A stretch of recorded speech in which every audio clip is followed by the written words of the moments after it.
Vámonos hasta Sudamérica con una pregunta apologista que nos envía nuestra hermana de Chile, la hermana Priscila. Quisiera saber si han leído o escuchado del libro de Enoc. Me gustaría saber qué opina nuestro hermano Banda al respecto y si el mensaje habla algo al respecto. Atenta a su pronta respuesta. Saludos cordiales y que Dios sea bendiciéndolos por su gran trabajo, su hermana en Cristo. Muchas gracias. Tanto por sus deseos como por sus saludos, también le enviamos saludos a nuestra hermana Priscila. El libro de Enoc yo lo tengo en mi biblioteca y lo he leído no en su totalidad. He leído diferentes capítulos de los diferentes libros, porque el libro de Enoc no es un solo conjunto de escritos. En realidad, el libro de Enoc está conformado por 5 libros diferentes. Al igual que nuestras Biblias están compuestas por 66 libros, o todavía un ejemplo más claro sería la forma en que el judío tiene seccionado el Tanaj. Ya ves que el Tanaj está seccionado en 3 partes, que es la Torá, los Nevi'im, los Ketuvim. Estos son cuerpos o corpus, cuerpos de libros sagrados. En el caso de Enoc es un libro que fue compuesto por 5 textos independientes. En un inicio estos textos estaban de forma independientes, luego fueron compilados. Está compuesto el libro de Enoc, o algunos lo llaman Primera de Enoc, o simplemente aparece el número 1 Enoc. Está compuesto por lo que es el libro de los vigilantes, que relata la caída de los ángeles. Está compuesto por el libro de las parábolas. Está compuesto por el tratado astronómico, el libro de los sueños y la carta de Enoc a sus hijos. Estos textos anteriormente circulaban de forma independiente. Un día todos fueron integrados. Y la fecha de que data el libro de Enoc, de estos 5 libros, se calcula que fue escrito entre el siglo II antes de Cristo y el siglo I después de Cristo. ¿Por qué hay preguntas sobre el libro de Enoc y por qué razón pudiera ser un poquito desconcertante para algunos que no aparezca en nuestros textos sagrados, hablando del canon, tanto judío como el canon cristiano? Pues yo encuentro 2 razones. Primero, porque el libro de Enoc sí tenía un valor muy especial para la iglesia primitiva. En la iglesia primitiva este libro se valoraba mucho. Se leía junto con otros libros en las primeras reuniones cristianas, y aún en la época veterotestamentaria, judíos leían el libro de Enoc. Y la segunda razón es porque el libro de Enoc está en algunas versiones de la Septuaginta. Entonces, te preguntas, si la Septuaginta fue la Biblia de cabecera para varias traducciones, entre ellas la Vulgata, ¿por qué no aparece el libro de Enoc ahora en nuestras versiones? Es una pregunta interesante. Y si el judaísmo primitivo respetaba este libro y tenía un espacio en la liturgia de sus reuniones, ¿por qué no aparece ahora? Para poder entenderlo, tendríamos que distinguir entre los libros pseudoepígrafos y los libros apócrifos.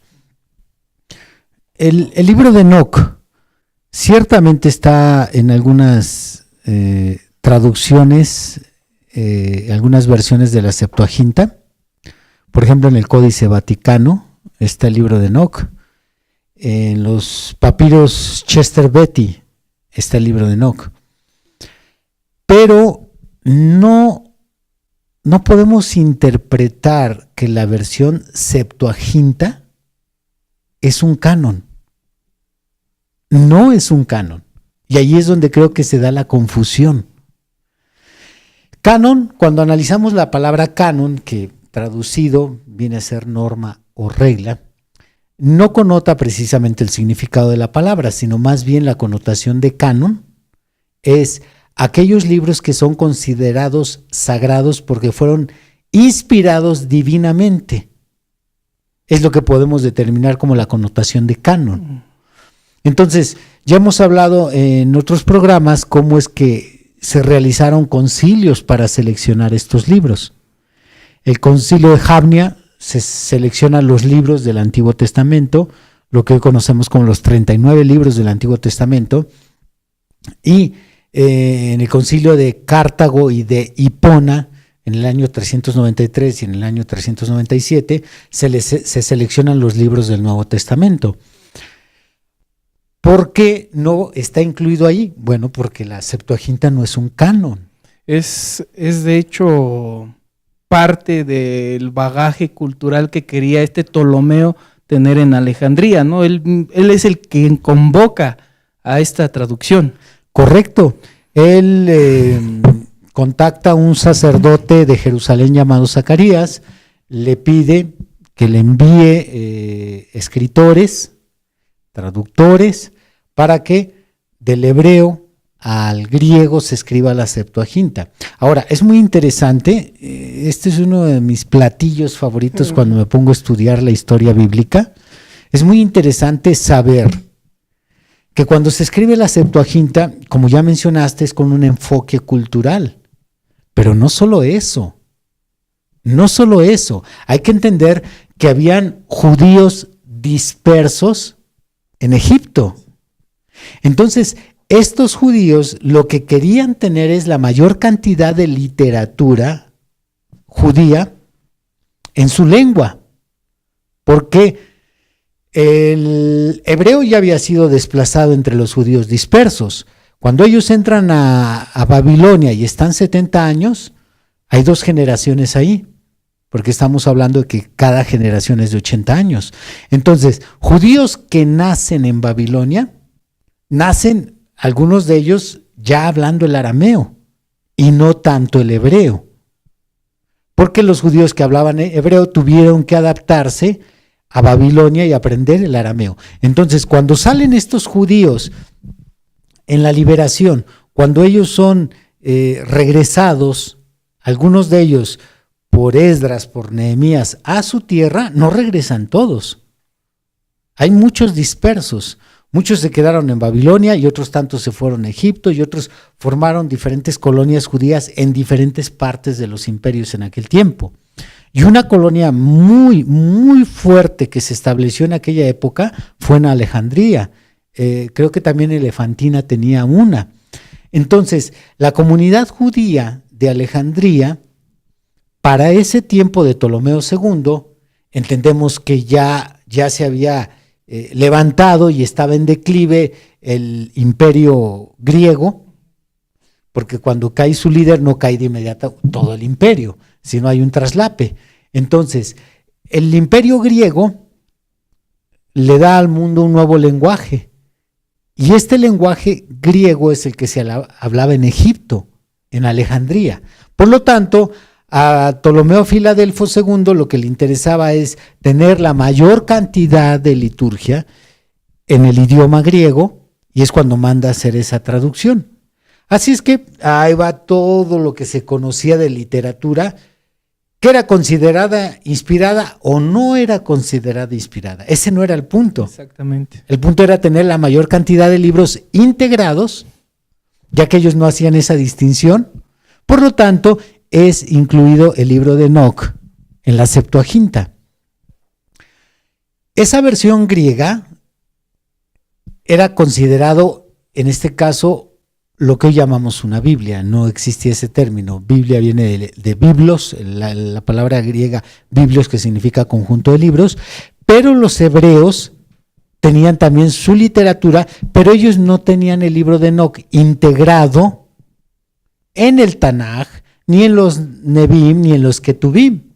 Ellos lo tenían independiente y le daban cierto valor. Sí, es verdad que se leía. Sin embargo, no se había establecido una lista de criterios para determinar qué libros eran inspirados y qué libros no eran inspirados por el Espíritu Santo. Sí, porque he escuchado a algunos predicadores que le dan cierta validez a este libro por el hecho de que la iglesia primitiva les tuviera cierto valor, cosa que puede ser muy cuestionable, porque le tenían el mismo valor a las cartas de Pedro, que es un libro apócrifo, de hecho que está vinculado al agnosticismo. Está la carta de Bernabé, está la Didache, está el Apocalipsis de Pedro, hay muchas cartas. Entonces, hay quienes pueden darle cierto valor, pero lo peor que se pudiera cometer es tener una doctrina fundamentada en uno de sus libros. Eso es un grave error. Bueno, yo he escuchado doctrinas del doctor Armando Aldusi y yo desconocía hasta cierto punto lo del libro de Enoch, pero cuando le tuve que dar una revisadita así rápido, pues parece que él basa de ahí algunas de sus doctrinas. Ahorita menciono, por decirlo alguna, la de los Nefilim. Es de donde parece que toma varios extractos y dice, pues aquí está. Con todo el respeto que se merece el doctor Armando Aldusi, y lo digo con respeto, no lo estoy menospreciando, no lo veo hacia abajo, él es considerado una persona muy estudiada, muy preparada. En realidad está preparado normal como muchos predicadores, pero no es una gran figura, pero se le tiene como una gran figura, pero en realidad su teología no es muy buena, no es teología profunda, no es muy buena. Yo he escuchado infinidad de sermones, también he dicho en vivo, me encantaría debatir con él y demostrar muchas cosas que él predica que están equivocadas. De hecho, yo tengo en un programa de Pregúntale aquí una explicación sobre los Nefilim, cómo eso está equivocado. Y ahorita que sacas el tema coalición, es bien importante que entendamos que cuando él basa parte de su interpretación sobre los Nefilim en el libro de Enoch, que para ser más específico es el libro de los vigilantes, porque ahí es donde se habla de la caída de los ángeles. Es verdad que estos libros, tanto los apócrifos como los pseudoepígrafos, nos ayudan, sí, pero hay que ver en qué. Y te voy a decir en qué nos ayudan estos libros, y muchos historiadores concordarían en esto, o de hecho yo lo he leído de ellos, en el sentido en que nos van a ayudar es en el sentido informativo de cómo era aquella cultura, las transiciones que se dieron de la ley a la gracia, costumbres, el lenguaje, etcétera. Eso es en lo que nos pueden ayudar, pero no en la revelación. De entrada, ¿por qué crees que no fue incluido? Sí. Porque no se considera inspirado. Segundo, lo que pudiera ser la razón principal para Armando Aldusi en darle seriedad a ese libro, que es tomar, porque ahí sí se habla de los Nefilim, cómo los ángeles tuvieron relaciones sexuales con las mujeres, ahí viene en ese libro. Lo que pudiera ser él la razón para darle importancia a ese libro, para mí es la razón para descartarlo, como algo inspirado, porque tiene mucho más sentido saber cómo vinieron los gigantes por medio de la doctrina de la simiente de la serpiente que por medio de la relación sexual de ángeles con mujeres. Esto no lo tengo solo en cápsulas, lo he predicado de diferentes formas. Entonces, es un grave error basar una doctrina cristiana fundamentada solamente en un libro apócrifo, aunque en realidad también es pseudoepígrafo, porque se considera que ni siquiera Enoch es el autor. Este libro tiene validez no para el cristianismo moderno, lo tuvo para el cristianismo primitivo, como ya se mencionó, como un libro cultural, un libro informativo, pero actualmente tiene validez para la iglesia cristiana ortodoxa etíope. En la iglesia cristiana ortodoxa etíope, este libro es tan sagrado como cualquier otro, por eso está incluido en el canon de ellos, ya que se cree que la iglesia ortodoxa etíope fue fundada por Felipe. ¿Basado esto en qué? En el libro de los Hechos capítulo 8, cuando Felipe evangeliza a un funcionario político de la reina de Candace, de los etíopes, Candace. Sí. Entonces, la tradición cuenta que después Felipe fue quien estableció esta iglesia allá, y hasta el día de hoy se cree que su fundador es ya sea Felipe o San Frumencio, cualquiera de los dos son fundadores de esta iglesia, y de hecho también hay ciertas, llamémosle así, ventajas para darle seriedad a aceptar este libro como canónico, y es que el texto completo de Enoc, estos los 5 libros integrados en un solo volumen, solo se encuentra en etíope. No está en cualquier otro lenguaje, solo está en etíope, y este texto tiene poco tiempo porque es del siglo XV-XVII aproximadamente, pero la iglesia etíope es la única, hablando del cristianismo moderno, que le da una veracidad o un valor canónico al libro de Enoc.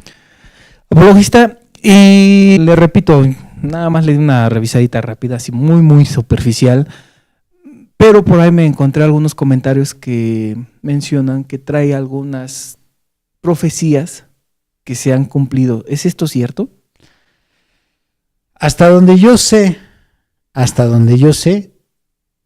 las profecías que traen ahí son un paralelo de profecías de Ezequiel y de profecías de Isaías. Lo cual podemos decir, con razón se han cumplido. Exactamente. Tal vez se vuelve más intrigante preguntarte por qué el hermano del Señor Jesucristo incluyó un extracto de este libro. Judas incluye ahí sobre la venida de Jesús con sus santos, sus decenas de millares. Sí, de hecho los que defienden este libro es algo que puntualizan. Sí, sin embargo también hay otro lado en la teología, en los historiadores, en los papirólogos, que cuestionan si acaso lo extrajo Judas de allí, porque ya circulaba en el primer siglo infinidad de profecías. Ahora, podemos llevarlo un poquitito más profundo. Vayamos un metro más abajo. Ok. Si el hecho de que Judas haya incluido un extracto del libro de Enoc le da un valor, o por lo menos lo acerca a un toque canónico al libro de Enoc, ¿qué pudiéramos decir de la información que obtiene Pablo de no sé exactamente qué libro, pero Pablo de algún libro antiguo obtuvo el nombre de Janes y Jambres, ya que en el libro de Éxodo no se menciona? Si Pablo, que de algún libro leyó que aquellos magos que confrontaron a Moisés se llamaban Janes y Jambres, si Pablo no lo incluye en su carta a Timoteo, simplemente hubiera quedado el registro como los magos de Egipto, pero de algún libro lo obtuvo. Pero por lo menos del libro donde lo obtuvo Pablo, ese libro no está incluido en el canon bíblico. Así es que no le damos ningún peso especial, aunque ese dato Pablo lo haya obtenido de un libro. Sí, un dato histórico se podría tomar así nada más. Sí, mera información. Exactamente. Entonces, yo creo que el libro de Enoc, que tiene un paralelismo en varias profecías con Ezequiel y con Isaías, porque la esencia del libro de Enoc es hablar de la venida del Señor y del juicio. Es la esencia. Ya de ahí sus pequeñas diferencias son mínimas, pero agarrando el conjunto del contenido de los 5 libros, apunta a eso. Entonces, no hay nada diferente ni nuevo, porque tenemos muchos libros del Antiguo Testamento que nos dan esa información. Muy bien, apologista. Por último, ¿podría haber dentro de sus retractores quienes quizás pudieran señalarle a usted siendo que lo declaró desde el principio que no ha leído totalmente el libro de Enoch y por consiguiente podrán deducir ellos que no lo ha estudiado, ellos pudieran plantear, pero ¿cómo se atreve a descalificar de esta manera este libro si a fin de cuentas no lo ha estudiado como tal en un 100%? Bueno, la razón es muy sencilla. Lo descalificó porque lo descalificaron en el 393 y en el 397. Entonces no es una idea muy descabellada basarme en lo que ya pasó. Muy bien, apologista. Esto lo comenté porque, bueno, en entrevistas que me ha tocado ver, llegan a sacar esa pregunta solamente que en otro planteamiento, y bueno, les ha resultado problema, pero aquí no resultó ningún problema. Ok, esperemos que aún así mis detractores sean compasivos conmigo. Muy bien, vámonos a un corte y en un momento más regresamos. Está sintonizando Pregúntalo aquí.